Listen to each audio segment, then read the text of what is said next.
बिस्मिल्लाहिर्रहमानिर्रहीम। अच्छा, अब्दुल्ला शाह साहब का जो पिछला क्वेश्चन था उसको मैं थोड़ा सा और ऐड कर दूं कि जो कंसोलिडेटेड कस्टम क्लियरेंस होती है इसकी एक बड़ी सादा सी एग्जांपल जो समझ में आ सकती है वो ये जो कोरियर कंपनी होती है जैसे फेडेक्स है, डीएचएल है, इस या और जो भी कोरियर कंपनीज है, इसकी अगर आप एग्जांपल देख सकें तो ये इनकी जो टोटल कंसाइनमेंट होती है जो भी बाहर से आ रही हैं चीज़ें, जैसे अगर यूएसए से आ रही हैं तो वो जितनी जब फ्लाइट आएगी तो उसमें से जितना इनका सामान निकलेगा उसकी एक ही वन टाइम क्लियरेंस हो जाती है। यानी उसमें ये नहीं देखा जाता कि जी इसमें 500 लोगों का सामान है तो उन 500 लोगों को लहदा कॉल किया जाए। तो उस पूरे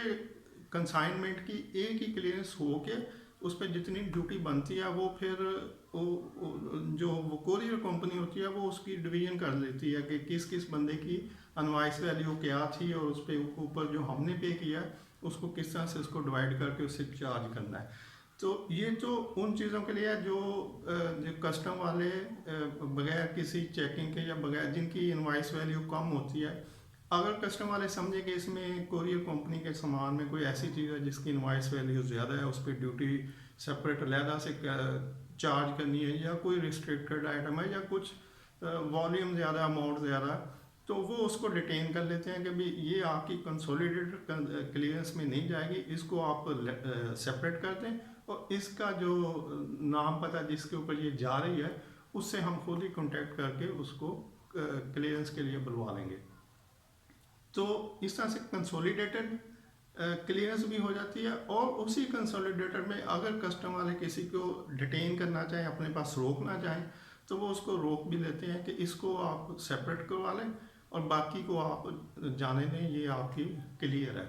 तो अब वो जो रोकी है कस्टम वालों ने कंसाइनमेंट या कोई एक पैकेट या कुछ पैकेट, तो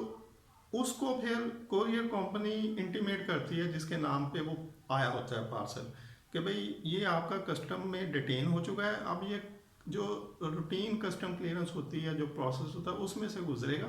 तो या तो आप हमें एक अथॉरिटी लेटर दे दें कि हम इसको कस्टम क्लियरेंस करवा दें और जो भी चार्जेस होंगे वो आपको पे करने पड़ेंगे, या फिर आप हमसे डिलीवरी ऑर्डर ले लें और ख़ुद अपने कस्टम क्लियरेंस एजेंट से इसको क्लियर करवा लें। तो फिर ये कस्टमर पे डिपेंड करता है कि वो खुद करवाना चाहता है या उन्हीं के थ्रू करवाना चाहता है। तो इस केस में भी मोस्टली ये होता है कि कस्टमर कहता है कि ठीक है जी, आपको मैं अथॉरिटी लेटर भी दे देता हूँ और जो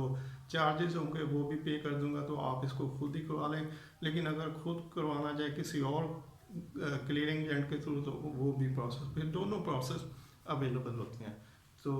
इस तरह से मतलब मैं ये बताना चाहता हूँ कि एक जब कंसोलिडेटेड